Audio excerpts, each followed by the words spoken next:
அன்பான சகோதரர்களே, இந்த ஒரு வாரத்துல இருந்து நம்ம என்ன விஷயம் பார்க்க போறோம் அப்படின்னா, இன்னும் கொஞ்ச நாள்ல கிறிஸ்தவர்கள் ஒரு முக்கியமான ஒரு நாள் என்ன பண்ண போறாங்கன்னா கொண்டாட போறாங்க. எந்த நாள் சொல்ல முடியுமா?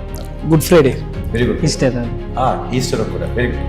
இப்போ இந்த 2 நாள் இருக்கு இல்லையா, இதுல நம்ம எந்த ஒரு நாளை குறித்து இப்போ பார்க்க போறோம் அப்படின்னு சொல்லி பார்த்தீங்கன்னா குட் ஃப்ரைடே அப்படின்ற ஒரு காரியம். இந்த குட் ஃப்ரைடே அப்படின்ற ஒரு காரியம் வேதாகமத்தில் இருக்கா? இது எப்படி சொல்லப்பட்டிருக்கு? நம்முடைய ஆண்டவர் இயேசு கிறிஸ்து இதை குறித்து எங்கேயாவது சொல்லியிருக்காரு?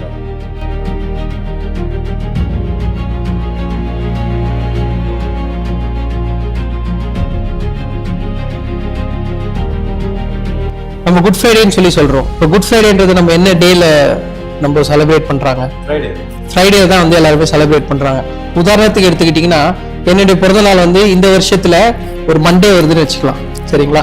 அடுத்த வருஷம் கண்டிப்பா எதுல வராது, மண்டேல வராது, டியூஸ்டேல வரும், இல்ல டே வந்து மாறிட்டே தான் இருக்கும். ஆனா நம்ம பாத்தீங்கன்னா குட் ஃப்ரைடே எல்லா வாட்டியும் ஃப்ரைடே வரும்.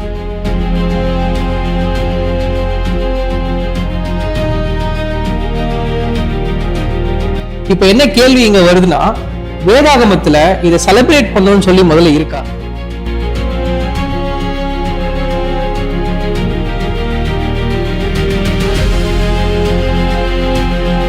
நம்முடைய ஆண்டவர் இயேசு கிறிஸ்து பாத்தீங்கன்னா அவருடைய மரண நாள் நினைவு கூற சொன்னார், இல்லைன்னா அவருடைய மரணத்தை நினைவு.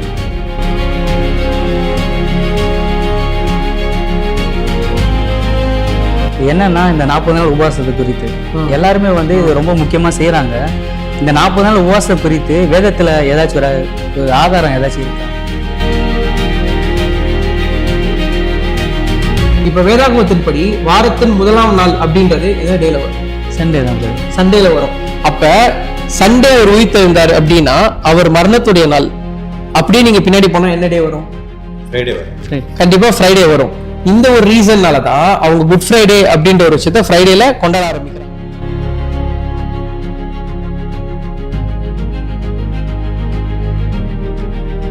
வச்சு நம்ம என்ன புரிஞ்சுக்கலாம் அப்படின்னு பாத்தீங்கன்னா, வேதாகமத்தின் படி இருக்கிற ஒரே விஷயம் என்னன்னா, அவர் மரிச்சது வெள்ளிக்கிழமைன்றதை நம்மளால ப்ரூவ் பண்ண முடியும். ஏன்னா உயிர் தெரிந்தது சண்டே அப்படின்றத நம்ம ப்ரூவ் பண்ண முடியாதுன்றதுனால. ஆனா அதை ப்ரொசீஜரா ஃபாலோ பண்ணணும்னு சொல்லி பைபிள்ல சொல்லியிருக்கானா? கிடையவே கிடையாது.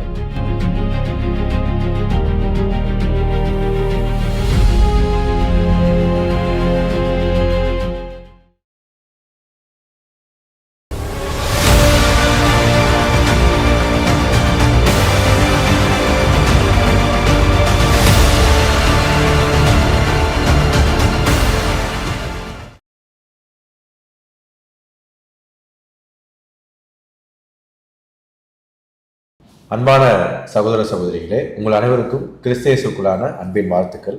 இப்போ அடுத்து நான் இன்னொரு கேள்வி கேட்டிருந்தேன். என்ன அப்படின்னா, நம்முடைய ஆண்டவர் இயேசு கிறிஸ்து அவருடைய மரணத்தை நினைவு கூற சொன்னாரா, இல்ல அந்த மரணத்தின் நாளை நினைவு கூற சொன்னாரா அப்படின்னு ஒரு கேள்வி கேட்டிருந்தேன். பதில் நீங்க சொல்லுங்க. நல்ல கேள்விதான் பிரதர். இதுக்கான புரிதலையும் நம்ம இப்ப பாத்துடலாம், சரிங்களா?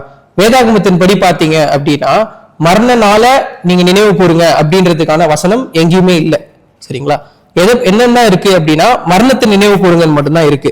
இப்ப 2 கொரிந்தியர் 4:10 வந்து பவுல் என்ன சொல்லியிருப்பாரு அப்படின்றத பார்க்கலாம். ஃபர்ஸ்ட் 2 கொரிந்தியர் 4ஆம் அதிகாரம் 10ஆம் வசனம் படிங்க பிரதர். 2 கொரிந்தியர் 4ஆம் அதிகாரம் 10ஆம் வசனம்.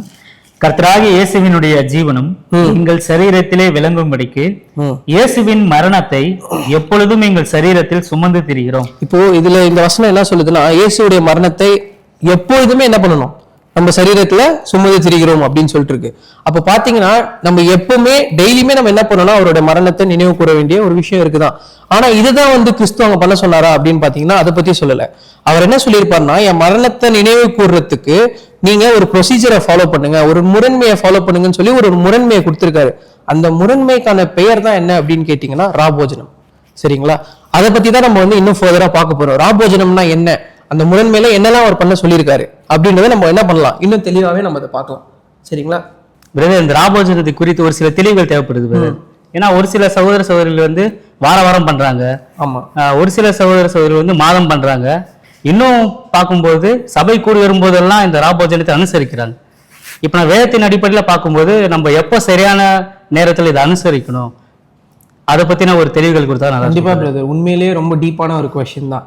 இதை பத்தியுமே நம்ம என்ன பார்க்கலாம்னா, அடுத்த வாரத்துல ராபோஜனம்னா என்ன, நம்மளுக்கு கிறிஸ்து வேதாகமத்துல கொடுத்திருக்கிற முரண்மை என்ன அப்படின்றத நம்ம பார்த்து கண்டிப்பா இதை புரிஞ்சுக்கலாம், சரிங்களா? பொறுமையுடன் கேட்ட உங்கள் அனைவரும் தேவன் தாமே ஆசீர்வதிப்பார்கள். அன்புக்குரிய சகோதர சகோதரிகளே, இப்போது நம்ம 2 கேள்விகளை முன் வச்சிருந்தோம். அதை அன்புக்குரிய சகோதரர்கள் ரொம்ப அழகாக நமக்கு விவரிச்சு காண்பிச்சாங்க. ஸோ அதில் என்ன புரிஞ்சுட்டோம்னு சொல்லி கவனிக்கும் போது, இந்த குட் ஃப்ரைடேங்கிறது ஒரு நாளாக நம்ம ஃபிக்ஸ் பண்ணிட்டு அதில் வந்து பார்த்தீங்கன்னா கிறிஸ்தவர்கள் வந்து கிறிஸ்துவோடைய மரணத்தை அங்கே நினைவு கூறுறாங்க அப்படின்னு நம்ம பார்த்தோம். அது கண்டிப்பாக வேதாகம நடைப்பில் அது கிடையாது. ஏன்னா வந்து பார்த்தீங்கன்னா குறிப்பிட்ட நாளுங்கிறது வேதாகமத்தில் இருக்கு. அந்த நாளை தான் தொடர்ந்து நம்ம பார்த்துட்டு வரணும் அப்படிங்கிற விஷயங்களும் அங்கே புரிஞ்சுக்கிட்டோம். அடுத்து வந்து பாத்தீங்கன்னா கிறிஸ்துவோடைய மரணத்தை நினைவு கூறணுமா மரண நாளை நினைவு கூறணுமான்னு சொல்லி கவனிக்கும் போது எங்கேயுமே மரண நாளை நினைவு கூறுங்க அப்படின்னு சொல்லிட்டு வேதாகமத்துல வசனமும் கிடையாது, எந்த விஷயமும் கிடையாது. ஏன்னா ஆதிகால அப்போஸ்தலர்கள் அந்த ஒரு முறைமைகளை கீழ்ப்படிஞ்சாங்களா, முறைமைப்படி அவங்க நடந்தாங்கன்னு பாத்தீங்கன்னா எங்கேயுமே அதுக்கான வசன ஆதாரங்கள் கிடையாது. பட் மரணத்தை நினைவு கூறுங்க அப்படின்னு சொல்லிட்டு நம்மளுக்கு கொரிந்தியர்ல வசனம் படிச்சிருக்கோம். அப்ப மரணத்தை நினைவு கூறுங்கள் அப்படின்னு சொல்லும் போது என்ன விஷயங்களை அங்க ஆண்டவராகிய இயேசு கிறிஸ்து நம்மளுக்கு அடையாளப்படுத்தி காமிச்சாரு அப்படின்னு கவனிக்கும் போது கிறிஸ்துவோடைய அந்த ராபோஜனம், கிறிஸ்து காமிச்ச மிக முக்கியமான விஷயம் தான் அந்த ராபோஜனம் அப்படின்னு சொல்லி கவனிக்கிறோம். இந்த ராபோஜனம் பத்தின காரியங்களை அடுத்த வாரம் நம்ம பார்க்கலாம். இணைந்திருங்கள் கிறிஸ்துவுடன்.